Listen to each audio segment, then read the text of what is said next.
Jusque-là, je me demande quelles sont les raisons qui ont poussé Aziza à tromper son mari. Est-ce parce qu'elle n'est pas satisfaite de la manière dont son mari lui donne de l'argent? Ou c'est juste parce qu'elle voulait élever sa mère et toute la bande qui vient après sa mère?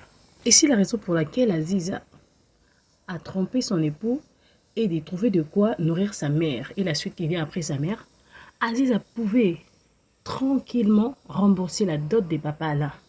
Parce que papa Serge est mon grosso. C'est-à-dire qu'elle pouvait facilement avoir de l'argent. Elle pouvait avoir de quoi rembourser la dot des papa Alain. Et puis, continuer sa vie librement avec papa Serge comme étant sa concubine. Personne ne serait contre elle vu que toute sa famille aime papa Serge parce que papa Serge est libéral quoi. Après ça t'a la tête. Aziza sort avec un monsieur du nom de Serge. Et ce monsieur est en procédure de divorce, c'est-à-dire que des petits problèmes de couple avec sa femme, a des petits problèmes de couple avec sa femme, et cela a poussé à ce que qu'ils aillent au divorce. Et vous savez comment le divorce se passe, il faut aller dans les phases de réconciliation, phase, bon, je sais pas trop les termes, prenez ça comme ça. Et Aziz à son tour à sa mère, du nom de Moseka, et c'est Aziza qui élève sa mère. Aziza élève sa mère à partir du sponsoring de Papa Serge. La mère d'Aziza à son tour, lorsqu'elle reçoit de l'argent chez Aziza, elle fait venir un membre de sa famille. Elle a commencé par faire venir sa petite sœur et la fille de sa petite sœur. Aziza s'est plaint en lui disant « Maman, tu es à ma charge. Et les personnes que tu appelles ne seront pas à ta charge, ces gens seront directement à ma charge. Alors que nous avons beaucoup d'autres choses à faire, je ne suis pas une riche. » Sa mère têtue qu'elle est, elle ne s'est pas arrêtée là. Elle a fait venir une deuxième personne, qui est Guécho, son neveu. La pire des erreurs est que ces gens-là ne viennent pas pour se chercher. Ils viennent vivre aux dépens d'Aziza. Donc, c'est-à-dire qu'ils doivent dépendre d'Aziza. C'est obligatoire qu'Aziza leur prenne en charge, quoi.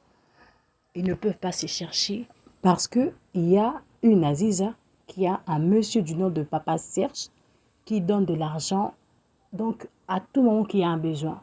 Et c'est la mère d'Aziza qui habitue sa famille de cette manière-là.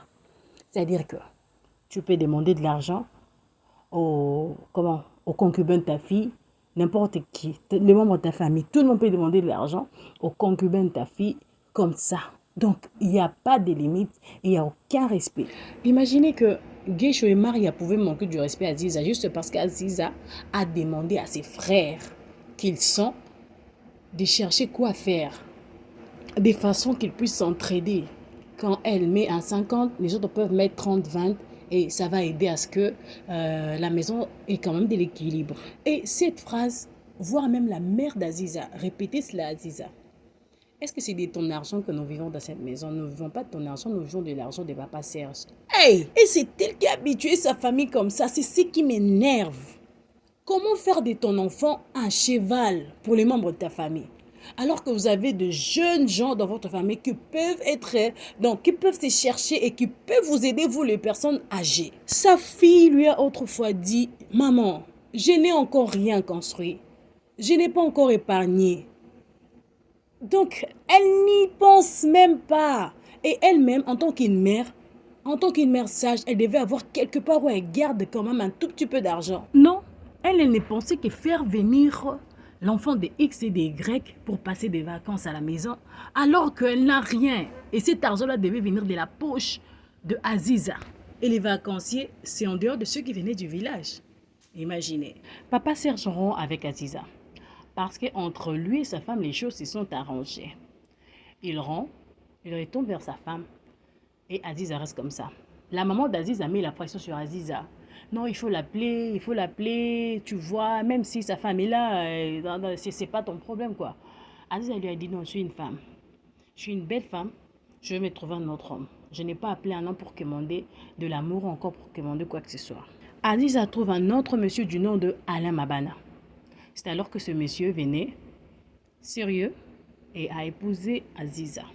Mais seulement il se trouve que, il se passe que, cette famille-là est habituée à ce que le concubin de leur fille puisse donner de l'argent, puisse leur nourrir, quoi, puisse leur prendre en charge. Mais ce n'était pas l'habitude des papas là. Et cela posé problème depuis les fiançailles de Aziza et de papa Alain. J'avais même cru qu'ils allaient refuser la dot. Mais ils ont quand même accepté la dot. Aziza est partie chez papa Alain. Et leur calcul restait le même, hein, de tous dépendre de papa Serge. Guéchou, Maria, la maman de Maria, la maman d'Aziza et toutes les autres personnes qui sont venues du village derrière la maman de Aziza. À vous-même. Papa a dit à son épouse, non, c'est toi qui as mal habitué les membres de ta famille. Il faut leur laisser comme ça. Lorsqu'ils dormiront affamés aujourd'hui, demain affamés, après-demain affamés, ils s'élèveront pour aller chercher de l'argent, pour aller se débrouiller et trouver de quoi vivre. Je peux un tout petit peu prendre en charge ta mère, mais je ne peux pas prendre en charge toutes les personnes qui viennent après ta mère. Non, ça je ne peux pas. Je suis en train de te protéger, ma femme. Je suis vraiment en train de te protéger. Aziz a été apparemment d'accord avec son homme. Elle était apparemment d'accord avec son homme. Mais seulement la famille de sa mère l'a dérangé. Et lorsqu'il fallait envoyer de vivres pour sa mère, si cela devait être suffisant pour sa mère, ça ne suffisait pas parce que sa mère était obligée de partager avec les membres de sa famille. Voyez-vous dans quelle situation le mari d'Aziz devait se trouver? Lorsqu'il ne gagne pas beaucoup, il est obligé de partager tout ce qu'il a avec les membres de la famille d'Aziz. Ah! Pardon. À un certain moment, papa Serge a essayé de recontacter Aziza. Aziza n'a pas pris son téléphone. Sa maman a essayé de trouver papa Serge pour l'encourager à continuer d'appeler Aziza. Elle est allée voir sa fille pour lui dire il faut prendre l'appel de papa Serge, peut-être rester des amis, qu'est-ce que ça va faire? Et tout cela pour renouer les liens entre papa Serge et Aziza. Pour que sa famille et elle trouvent de quoi survivre. Vraiment, c'est quel genre de mère? Ah, vraiment, personnellement, je n'arrive pas à réaliser qu'une mère pourrait exposer son enfant comme ça. Lokoso yango ya modèle nini. Certaines mamans, bien que fatiguées, se mettent une petite table devant le portail pour trouver de quoi vivre, de telle façon qu'elles ne soient pas totalement dépendantes de leurs enfants. Donc, la vie de Aziza est conditionnée par rapport au ventre des membres de sa famille. Ce n'est pas que sa vie est conditionnée à sa mère paralysée, sa mère malade et ses petites sœurs mineures qui ont besoin du soutien de leurs grandes sœurs, mais aux cousins et cousines qui ont l'âge de se chercher et de se prendre en charge. Ah, c'est quoi ça? Aziza a cédé au caprice de sa mère.